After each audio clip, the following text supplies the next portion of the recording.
একজনকে তো সুনির্দিষ্ট ভাবে জানি, যেই লোকের জীবনে যা ধরেছে সবকিছুতে বরকত আর বরকত, সবকিছুতে কল্যাণ আর কল্যাণ, পড়াশোনাও তেমন কিছু জানে না ভদ্রলোক।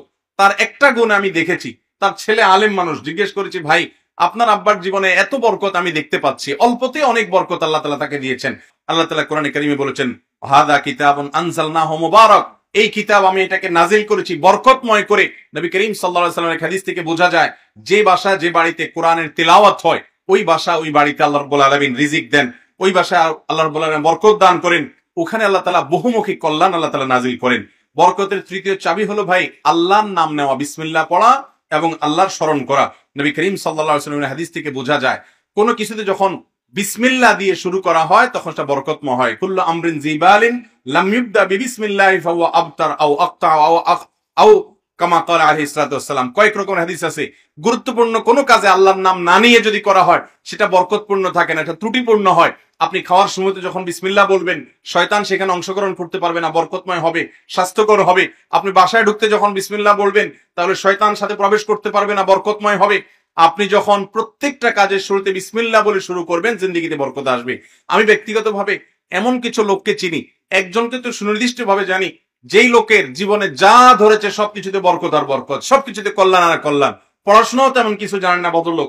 তার একটা গুণ আমি দেখেছি, তার ছেলে আলেম মানুষ। জিজ্ঞেস করেছি, ভাই আপনার আব্বার জীবনে এত বরকত আমি দেখতে পাচ্ছি, অল্পতে অনেক বরকত আল্লাহ তাআলা তাকে দিয়েছেন, কিন্তু লোকটার বিশেষ কি আমল আছে? আপনি তো তার ছেলে, তো তার ছেলে আলেম মানুষ, আমার বন্ধু মানুষ। তিনি বললেন যে আব্বাকে আমরা জন্মের পর থেকে দেখেছি, এখনো দেখছি, বিসমিল্লাহ ছাড়া সে কিছু বুঝে না, প্রত্যেকটা কাজে বিসমিল্লাহ।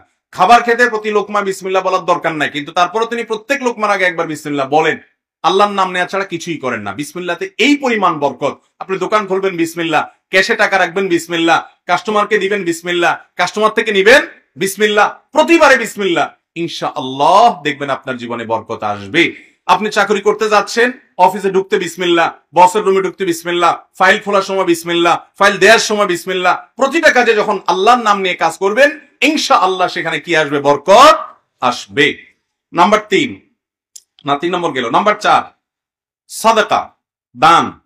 এর মাধ্যমেও মানুষের জীবনে বরকত নেমে আসে ভাই। সাদাকার উপমাটা হলো অনেকটা টিউবওয়েলের পানির মতো। আপনার খুব অভাব যাচ্ছে, খুব কষ্টে আছেন, সাধ্য অনুযায়ী অল্প একটু দান করে দেন গরিব দুঃখীকে।